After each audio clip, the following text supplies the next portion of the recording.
Meghan had everything to be an asset to the royals and blew it? Really? Well, according to Charles Ray, he believed that the world was Meghan's to take. The world was her oyster and she should have just taken it, but she blew it. Why did Meghan Markle blow being a member of the royal family, a working member? She had everything, really. She was American. She was an actress. She was mixed race. So she had all the good, and she was good looking. Let's not, let's not make any bones about it. She was a cracking looking girl. So she had all the right attributes to be a good member of the royal family, and she blew it at the end. And Let's explore. I'm interested to see what Charles is saying.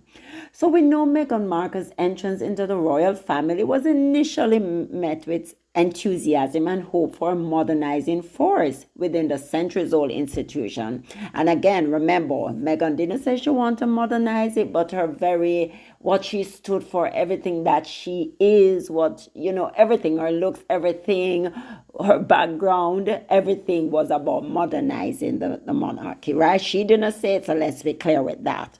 With her charisma, intelligence, and dedication to philanthropy, Meghan had all the markings of a valuable asset to the royal.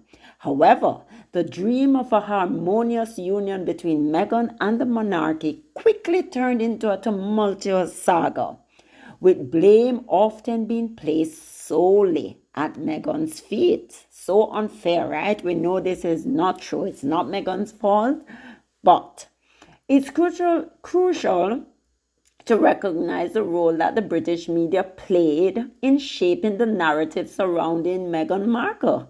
From the moment news of her relationship with Prince Harry broke, Meghan became the target of relentless scrutiny and sensationalized headlines.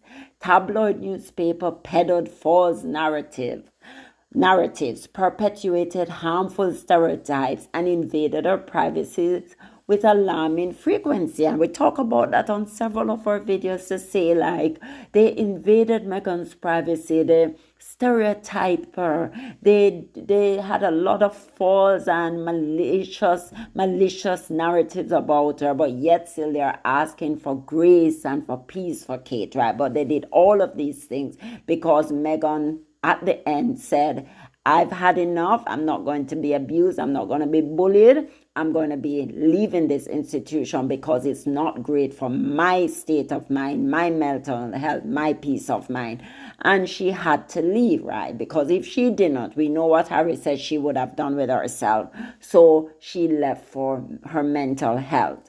And that's anybody who finds themselves in situation that is just messing up with their mind or causing them to have sleepless night or just really a hassle, maybe we should just take a back seat and leave the situation, right? Because some situations are bad for our health. Moreover, the royal family's response to the media frenzy surrounding Meghan was often perceived as inadequate or even complicit. And we know about the leaks, we know about, never complain, never explain, but then they were leaking like crazy on Meghan and Harry, right? They were doing a lot of things under the carpet and pretending as if they were above board. We know that's not the case.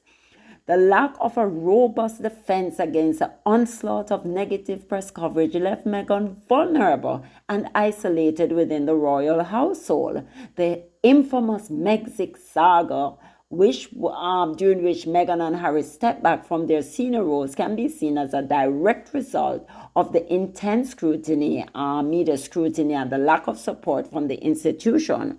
And remember that Harry said even the word Megxit was misogynistic. It was a target at Meghan. They didn't say, you know what, a husband and wife wanted to make certain decisions for their lives.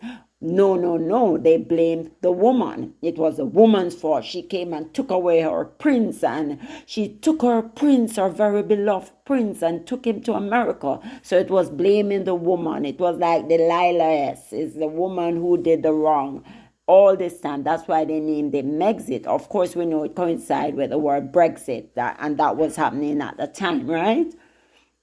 In this context, it's unfair to lay the blame solely on Meghan for any perceived missteps during her time as a member of the royal family. While Meghan certainly faced challenges, including adjusting to life in the public eye and navigating the complexities of royal protocol, it was the relentless barrage of negative media attention and the lack of institutional support that made her position untenable. And remember, Meghan said that she wasn't being supported. They never supported her. Whereas if they, when they said that Kate had Botox, the media push out article to refute that. But with so many things being said about Meghan, the royal family was mum. No word, nothing was said, no defense of Meghan, nothing. So she never felt supported. Remember, she's from a different background. She's from America. She came into this royal institution trying to do good, and no support whatsoever was given to her. She was isolated and she was not being taken care of.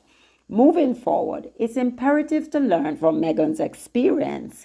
I mean, every woman that seemed to go in that family is treated with some level of disrespect, but they took Meghan's to another level and address a systemic issue within the royal family and the media that contributed to her departure. I think the media needs to change how they view the royal family. They act like they own them, which they do not own them. Yes, they might be paying for them, but they act like every little details they must do, and they must fill their columns, and they must do all sorts of crazy stuff.